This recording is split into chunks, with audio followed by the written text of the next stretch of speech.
So thank you all for coming. Today is a very special event for us. It's not only the 8th series that we're running this event, we're also going to tell you about how the Filipino workplace would be like, the future of this, but we are also celebrating the 8th year of Paperspace Asia in Philippines. We're very happy.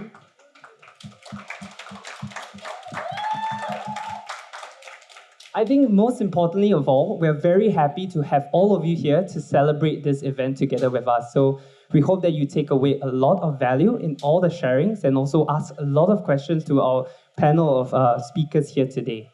So before we begin, I'd also like to take some time to thank our sponsors and our partners for this event. If you look around this space, beautiful space by CWC Interiors, thank you for hosting us and allowing us to use this space. And second of all, Ragohos Heritage Construction as well. A lot of behind the scenes logistics. Thank you so much for all your ongoing support. So if you would notice as well, some of the table tents have this special QR code. So what this is, let me tell you a little bit more. In our part to really provide you extra value, to give you something to take away, we're giving you this complimentary workplace audit. Think of this as a health assessment for your workplace, right? Understanding what works, what could be done better. And really, it's a time for us to sit down together with you, go through what we know in the industry, give you some trends, some recommendations, how can you optimize the space. And really, we encourage you, scan the QR codes, sign up for this workplace audit, and we're very, very happy to talk to you. So without further ado, we'll start the program officially. So let me introduce you to someone who you will be hearing from a lot, our Chief Marketing Officer of Paperspace Asia, Edward Musiak. My name is Edward Musiak. I'm the CMO here at Paperspace Asia, and also your moderator for today. So I hope you enjoy what you're going to hear, and welcome again to being here to celebrate our 8th birthday. So to celebrate our milestone, we decided it's kind of a perfect time to reflect on the journey that we've had in the Philippines over these past 8 years. Started off with humble beginnings in San Juan. We had that whirlwind that was COVID. And then projects like, Google, Accenture, Aboitiz, and many others. And so much has evolved, and we couldn't be more grateful to work with the country's most respected organizations and, co-create very forward-thinking office spaces. One of the observations, especially post-COVID, was that companies are innovating so much now in the Philippines. Offices are being used for so many different purposes. Hence, for us, certainly for me, we're incredibly excited to have 3 guest speakers today who share their stories. They're very diverse on how their offices help them achieve their business objectives. So from championing return to office, to using the workspace as a showroom, to aiming for the office to fundamentally change how people perceive the industry and perceive work. So if there's one lesson that I personally and the rest of the team would like you to leave with, hopefully there are more. If there's only one, and that's that the right workplace does more than just accommodate people. It actively drives business success. And I hope you'll hear that in these stories we tell. So I have the honor now. I'll introduce you to our panelists. I'm going to start off with Dr. Padilla. And it's a long list of credentials. So we're really honored to have Dr. Carmencita Padilla here with us.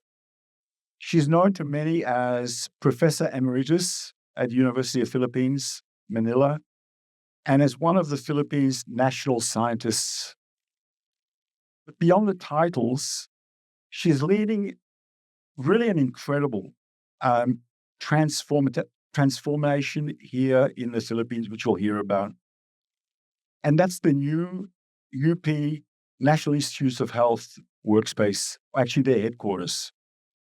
And it's not just moving from one building to another building in their case. It's actually a vision to redefine how healthcare and research spaces are designed in this country. And at its heart is her belief in empowering the people who dedicate their lives to saving others. Dr. Padilla, welcome to joining us. Next, Jommel Macabagdal.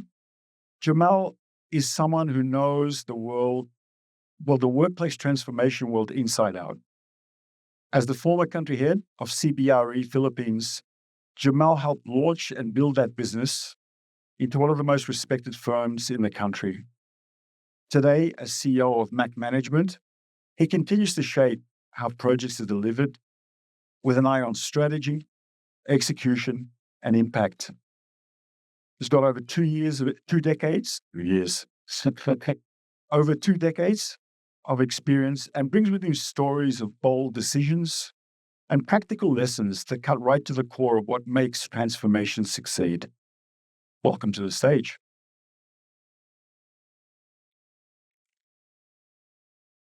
And finally, Roylan Ocampo. So Roylan is from Aboitiz InfraCapital, and there he serves as Senior Assistant Vice President for Planning and Construction. His career spans nearly 25 years. I feel better now. Across project engineering, surveying, and large-scale construction, both here in the Philippines and internationally.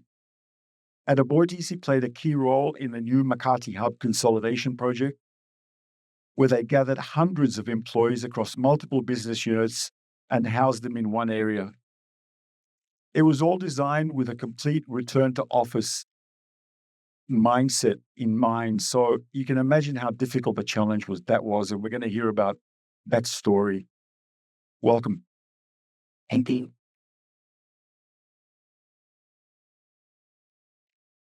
So here's a surprise. This is the one thing we didn't tell you about, just to kind of lighten the mood, right? So we came up with a question for you each, right? And it was more for me, hopefully people will enjoy it, is you all are so incredibly successful in what you do. And so we thought this would be a fascinating insight. So Dr. Padilla, I'll start with you, okay? If you weren't working in your current field, what career would you imagine yourself doing and why? Yeah. Wow, that was not part of the script. Surprise! No, maybe just something that's very far from science. I love to cook, so maybe I'll be a chef. Right. I might take up drinking again. I never thought of that. Okay. So let me ask you, do you want me to repeat that again? Okay. Flood control projects. No. No. So, if I'm not doing the business now for project management, I'm part-time doing this already, but I'll be a professor because I want to teach. It's really cool. Wow. Okay. Yeah, for me, since I love music, maybe I'll be a rock star right now. Why? Sample. Yeah, so I love music. Different generations, different music genre. So yeah, Like it. hopefully the next life. Thank you. Hopefully that's lightened the mood a little bit. Okay, let's get into it. So I guess the first question for Roylan. So for Aboitiz, what was the overarching goal behind Aboitiz workplace transformation and consolidating the different business units into a single hub in Makati? Yeah, given the strategic location and the available office spaces and the competitive rates, basically in what Makati offices are offering, it gave the Aboitiz Group an opportunity to design and build the new corporate offices that will further strengthen our culture and values, right? So yeah, that's the main purpose also for us to align with the current work behavior, right? aligning with the space requirements. So I think that's the most the major objective of the team. While we transformed most of our group in one hub, which is we have located in Ayala Tower 1 and Ayala Tower 2. I know I took a note here that in one of the conversations we had a little while ago, you mentioned about synergy and collaboration. Yeah.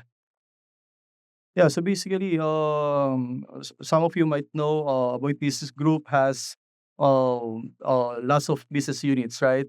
So in terms of those business units, we envision, no, and practice a complete synergy. Like we have Aboitiz Power, we have water sector, Apo Agua, we have Aboitiz Foods, right? That will really support each business units, right? So the purpose of synergy is to really holistically approach each project, each development into one whole goal, right? For all the business units. And you mentioned also, I remember, resolving communications issues by having everybody together. Yeah. Are you seeing that now? Yeah, definitely. So we're just one floor away from each other, right? So the one that we did in Ayala Tower 1, in which we have consolidated the three business units, right? So in terms of communication, it's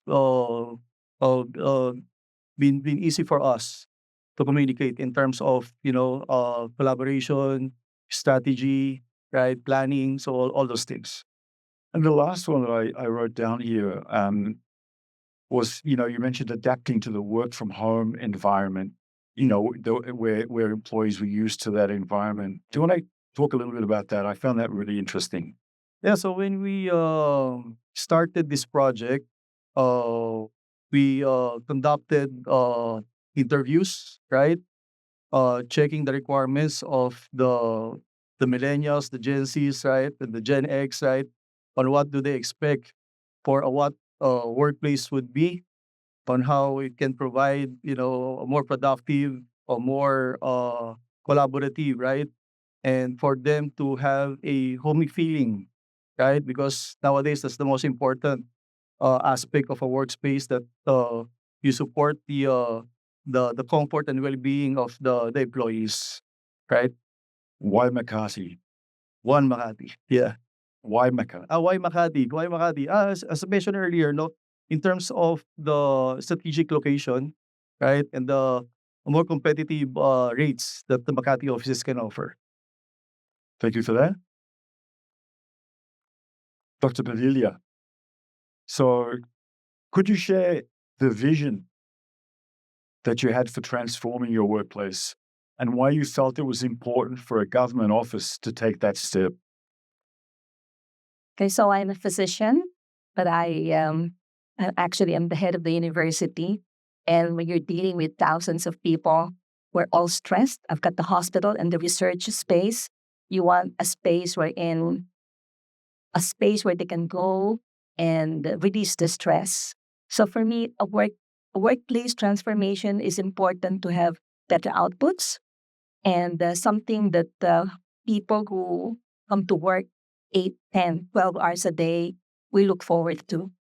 It really adds value to the employee when they know that the head of the university or the office values their experience as a worker in that office. So I'll start at the top and go down, because some points that when we talked in the past, you made a point to me once that about changing this impression that government offices are always run down, decrepit kind of. Do you want to talk a little bit about that? Well, it's I've been with the government since the beginning. I worked for UP all my life until retirement. I'm retired. And the impression is that it has to be, government look, government budget. But from the very beginning, and I've set up so many projects for UP at this point, I can actually make the space pleasing to the eye. It's just that this current project now is too big. I mean, I've got smaller projects, but for me, having a space that's pleasing to the eye and pleasant to to my workers really adds value to their work, and I've seen it happen. So it's challenging to be with government because in private sector, they have the money, then they plan. In the government sector, you have to look for the money and then you plan.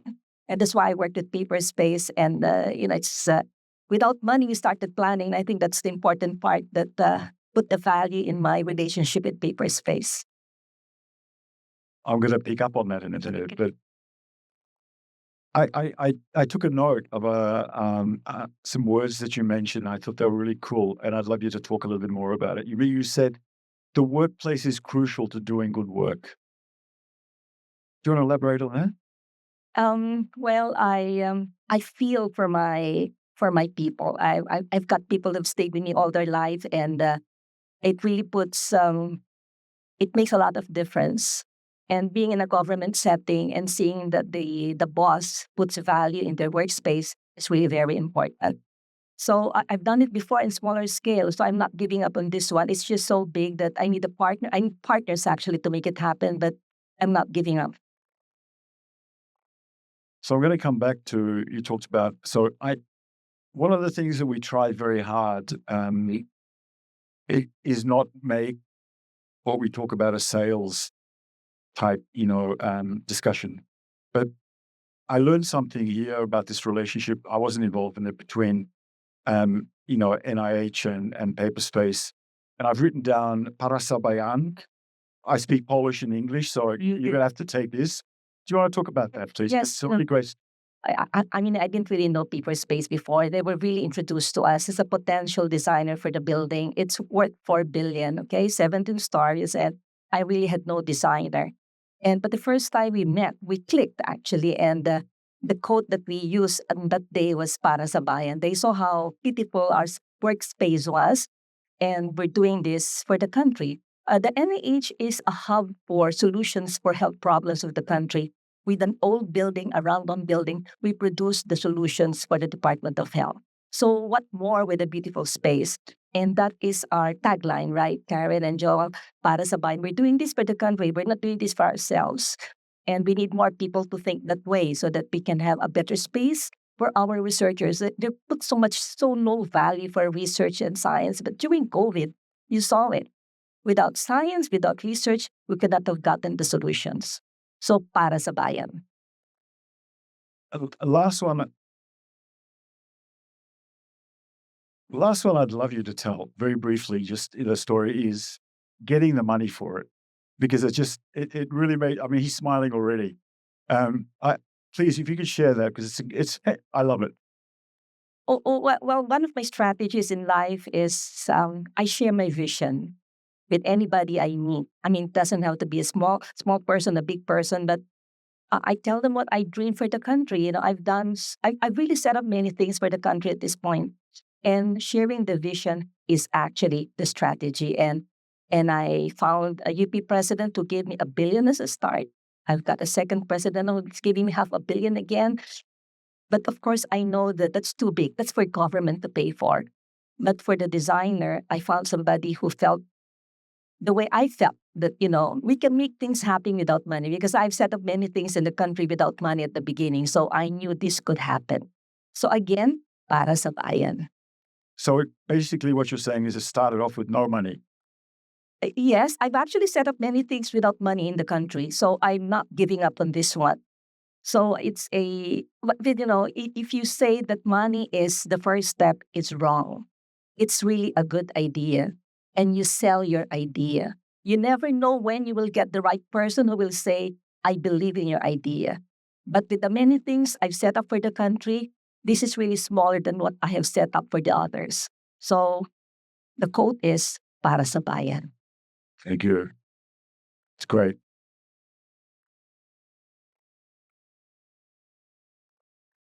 Jommel, in the many projects you've been involved with, what are some of the most compelling objectives companies have set for transforming their workplaces? Well, recently, I think many companies' objectives is getting back employees back to the office. All right. So we understand pre-pandemic, you work 8 10, 12, 14, 16 hours probably in the office, right? Then during pandemic, companies do understand that for some functions in their operations, work from home can probably work. Now, after that, the realization that probably companies are also understanding is that hybrid, all right, there. But basically, you can work from anywhere right now in a coffee shop, in anywhere. All right. So now, but the lying issue there is how can companies instill their culture and values, um, which is hard.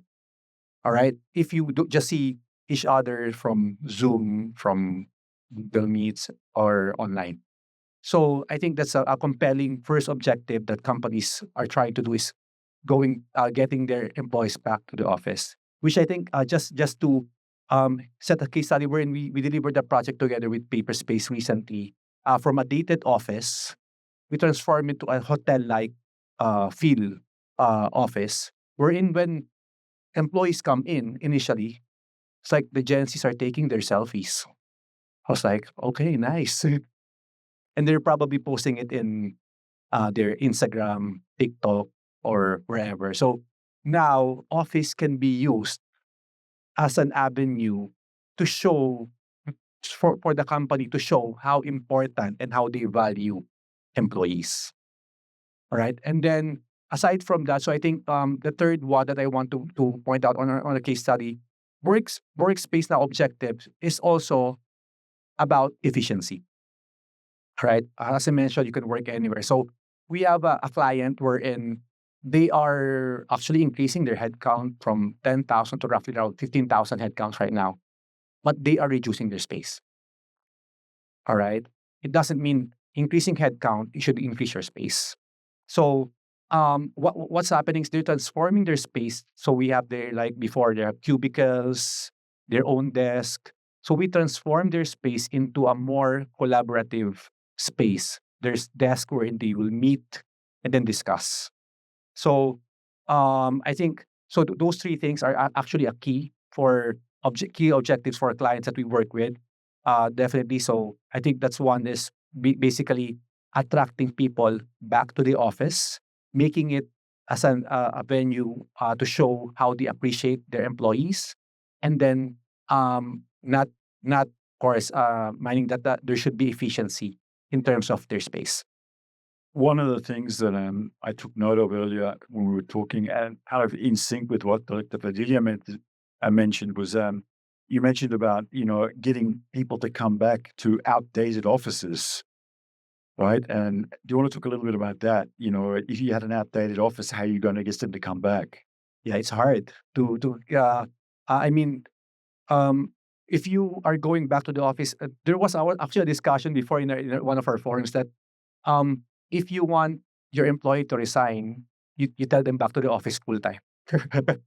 There was a running joke before for that, and then if it's just an outdated office, so that is something that is kind of lowering. I mean, the more the workspace can be utilized to help boost the morale of the employees if you improve your workplace. Thank you. So we're going to stay with you as we move on to the second topic. So here's my question.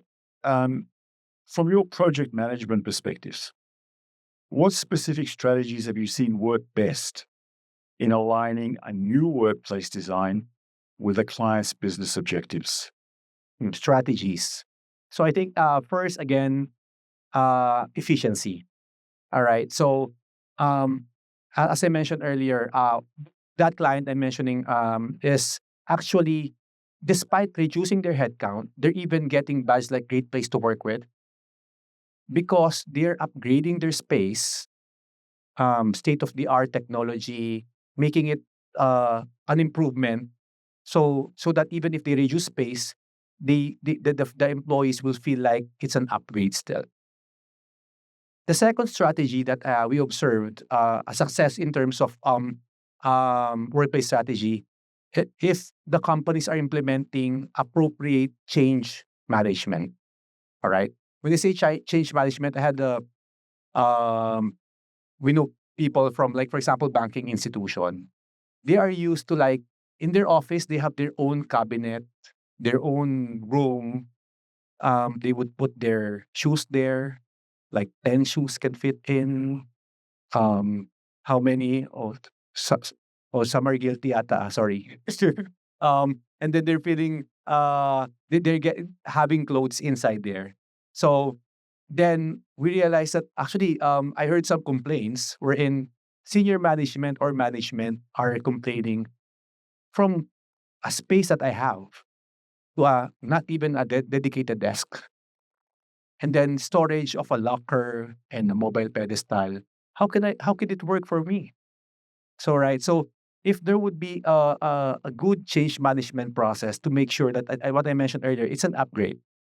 All right. And then making the senior management and management getting their buy-in that this is actually the workplace strategy that work for the company, then I think that would be a good strategy that some companies are doing as well.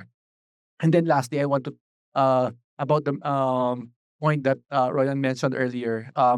The strategy that I see from companies doing right now is utilizing what the market is right now. So before, the market a few years ago, probably 5, 6 years ago, it's a landlord market.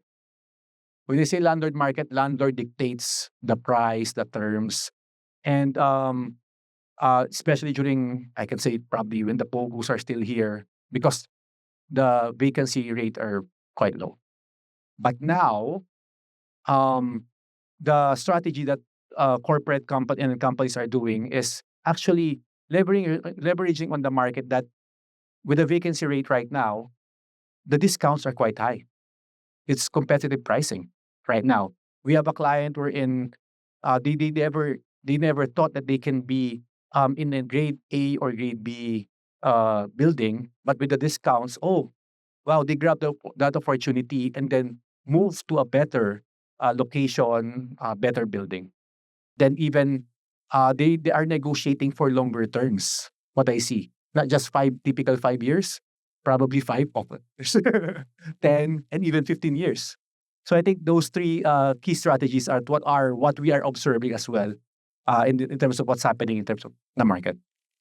But I'm curious, you talked about um, the leaders who have the tennis racket under the arm and have the best place for the bag and spare clothes and minibar and all that sort of.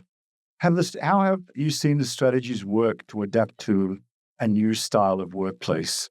I mean, has it taken a long time? Have they grumbled? Have they accepted it? What have you seen? So just observing for the first 3 months, you will see a lot of complaining from those senior management.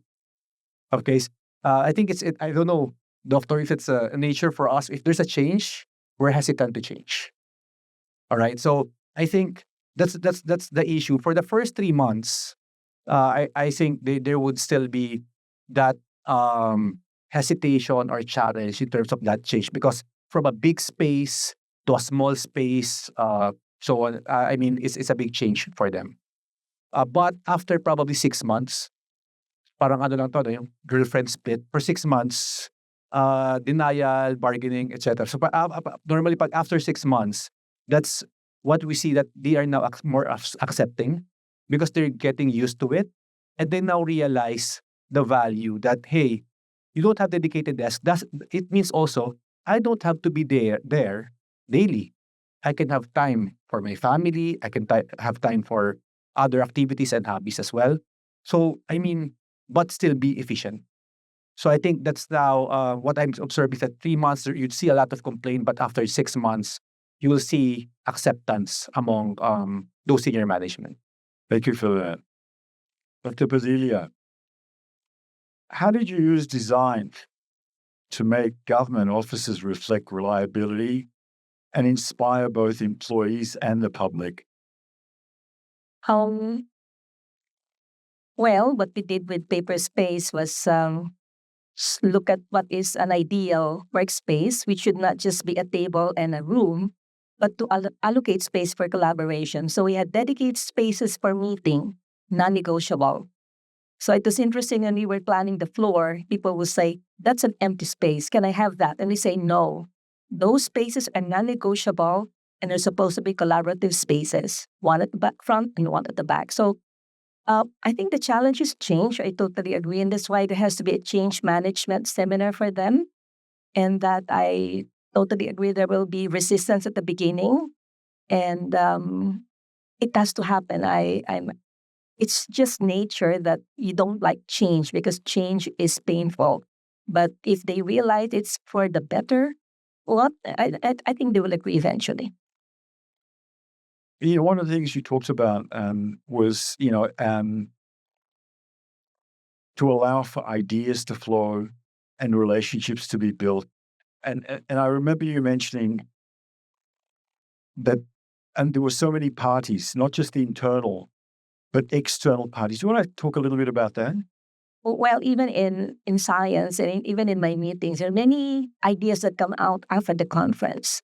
So you have to create those spaces, the coffee shops, and any space where people can meet. It's not only for people within, but even people from outside. So we'd like the NIH to be a hub for people working in science and health come over and discuss with any of our scientists. There are hundreds of people in that building, you see, and we don't even know each other because we don't have the spaces where they can meet outside of their workspace. So I totally believe that when you're part of administration, you have to force that in the design so that people will have no choice but to meet and discuss new ideas. The great ideas don't happen really in conferences. It's usually after. And I'm a believer that create the space and you will have more ideas. In my limited time, I've heard about people, I've now seen organizations where they've created collaborative spaces. But at UPNIH, you really kind of took it to this is kind of vital, like it's essential, right? Yeah, it's I'm a researcher. I'm a pediatrician actually. I'm a geneticist, and I saw the struggles of researchers, how low value they're given in the hierarchy of many things. So it has been my vision that the next generation do not have to suffer the things that we had undergone. Workspace is very important. If you go to universities overseas, they get the same salary as the regular faculty, but not in the Philippines. But we're getting there. COVID was an eye opener because it showed that research and science, they're very important if you want to solve the problems of the country. We cannot copy the solutions of other countries. We have to look at the problems here and look for the solutions. So I have to finish it. It's I can't not finish it. And with the help of Paperspace, right, Karen, we're gonna make this happen. So I hope we can get more people to share the dream and the vision that this is not for us. This is for the next generation of Filipinos. I've got something else to say, but I'd like to say, no pressure, Karen. No pressure. Health. You've even gone so far as to put in a coffee shop and cafeterias to encourage, not as a luxury, but actually, what you said was to actually, encourage collaboration. Yeah. So it's like at the top of the priority list. I'm a people person. Okay, I really believe that most of my successful projects are very dependent on people. So if you want the project to succeed, then make sure that the people working for the project are happy. So if you can start with your employees, what more? So if you just Google me and look at my program, Newborn Screening, that's a people project. So that means if the vision is shared with the rest of the country, then it's going to succeed. So I'm very confident that this project will finish. Great story. Roylan, in overseeing the Makati consolidation, what workplace features or design elements have had the most impact on how employees work together? Yeah, I think we need to go back to the idea of the efficiency. right? So the question is how we can achieve a very efficient workspace, right? Coming from a very efficient space planning, by balancing the space functions, right? And with the um, head count of the team, right? And with that, we need to provide again a productive workspace, right? And with all those requirements, with Paperspace, right? We top Paperspace as one of our solutions, right? In which Paperspace did just design and focus on the aesthetics, but basically they listen. No? So they ask, they research, right? They ask again they ask questions and translated those into buildable solutions. Yeah, it's interesting you say that because I noted down understanding workplace behaviors. Yeah. Do you want to sort of elaborate a little bit about that? And I sort of, I wrote down here that so it would be easier to maximize space planning given density, etc. After return to office. Yeah, so again, that's very important, no? Again, in doing the space planning, how will the tech team members efficiently utilize the space, right? Again, as mentioned by Jommel earlier, um, the current generations, right? They prefer hybrid kind of work norms, no? Again, as I mentioned earlier to one of my colleagues earlier, I think the hybrid will take a long time until traffic in EDSA will be resolved, right? So I think it's more on developing the culture, right, within the organization on how you will attract and invite the employees. It may not take 24 hours to do that, right? It will take some time to further adjust, right? And to develop further strategies on how we can improve to get back that kind of collaborative way of working, right? Because as we all know, the value of work really comes into the office, right? So again, it depends on the nature of the business, right? And the structure of the organization. What really fits what kind of work setup really fits their operations, right? You also talked about demographics. Yeah. Do you want to expand on that? It's a really interesting story. Yeah, so basically what we observe, it's a two-way action between the young generations and the senior ones, right? In which the young generations they adopt the skills, the wisdom of the seniors, right? While the seniors they adopt the adrenaline, right? And the techie skills of the young ones. So it's a good mix of combined skills, no, and talents that we are seeing now within the current workspace that we have. So you're having problems with people my age. Yeah. One last one. Again, an interesting point you made was, you said winning over the right talent and using the office almost as a talent attraction, magnet. Do you want to expand a little bit about that? Yeah, definitely. This one of the requirements of the team is to really have good talents, right? And one of the advantage of having good talents, as we all know, part of the space planning, we're providing collaborative meetings, no huddle areas. But for me, I should say that meeting rooms are classified as nowadays overrated, right? So if you have the right talents, right, you can minimize those meetings and a simple email, chat, and they know already what they need to do, right? Thank you for that. So let's move on to our final theme for our final round. We'll stay with you. So before consolidation began, so we're kind of going full circle now and coming back to the beginning. Before consolidation began, what data or feedback gave you the clearest picture of why change was needed? Yeah, I think it came from how we can enhance and improve the work experience, right? And the workspaces for our team members, right? Um, and we would like to again encourage again the sense of for collaboration, right, between the team members. Um, yeah, I think that's where we came from, right? Because like for us, Aboitiz, we're more on construction, land development, and infrastructure projects, which is close collaboration is very essential, right? So again, as I've said earlier, it depends on the nature of the business and structure of the organization. But in our case, again, we're trying to progressively adjust and for us to provide the efficient way of working and the spaces that our team members would need. No,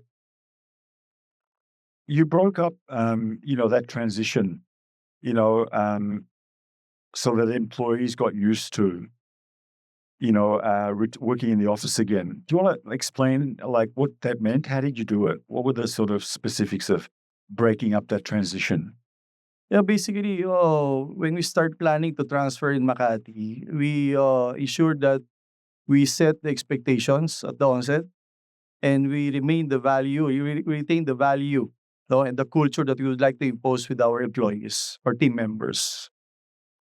So I would say that the transition is not became a hard thing for our team members, right? As long as there's a set of guidelines, right? Expectations that they would, you know, follow when they transition to that new set of work behavior and with that new workspace.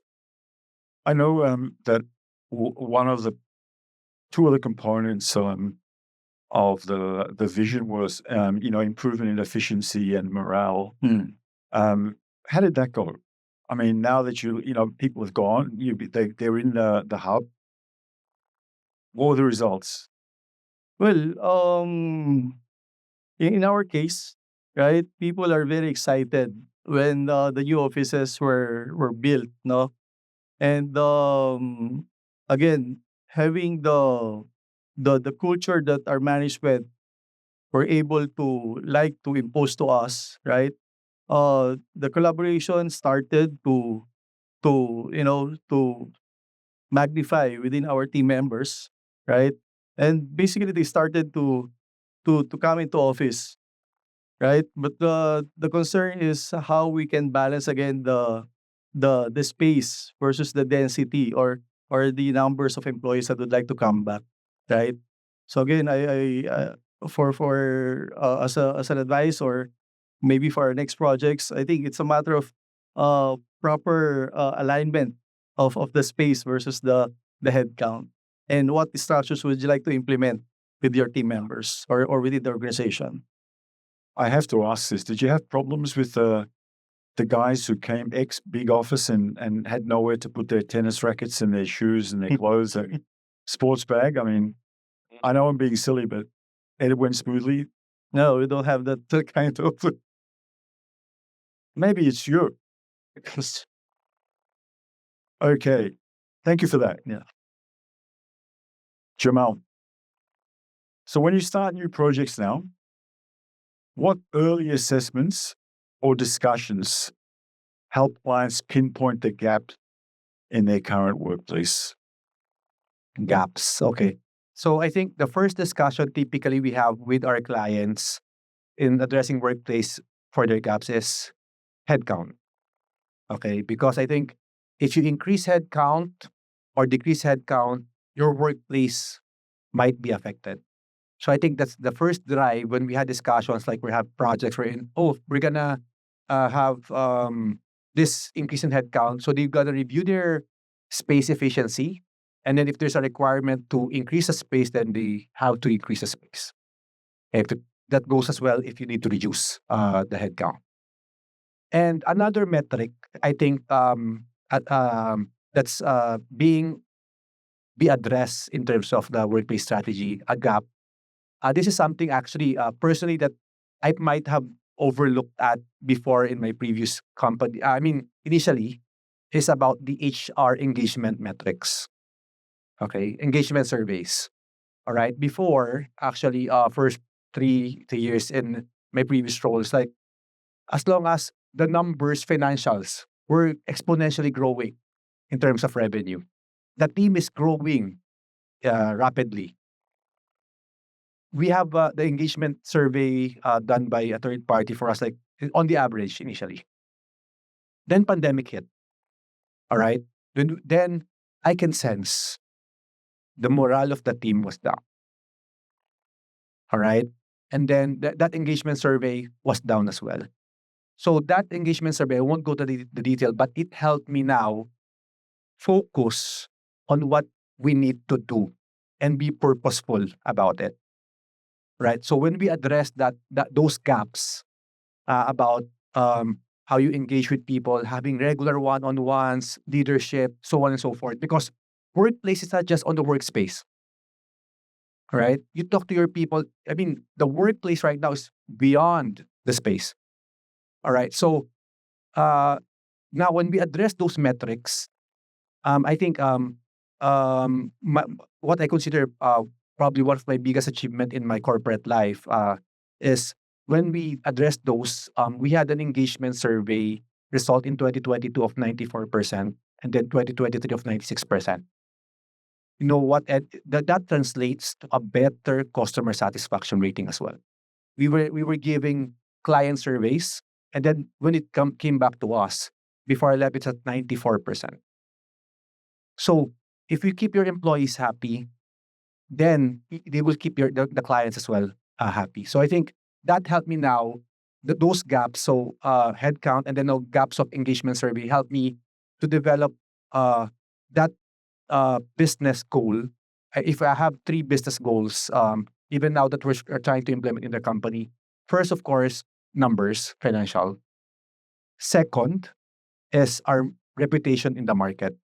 Because I believe reputation is lifetime to build and just a moment to be destroyed. So, but that reputation is not just in the market with our clients, but also reputation now with our team members. That in order for us to build that reputation, our team members should be happy with the company.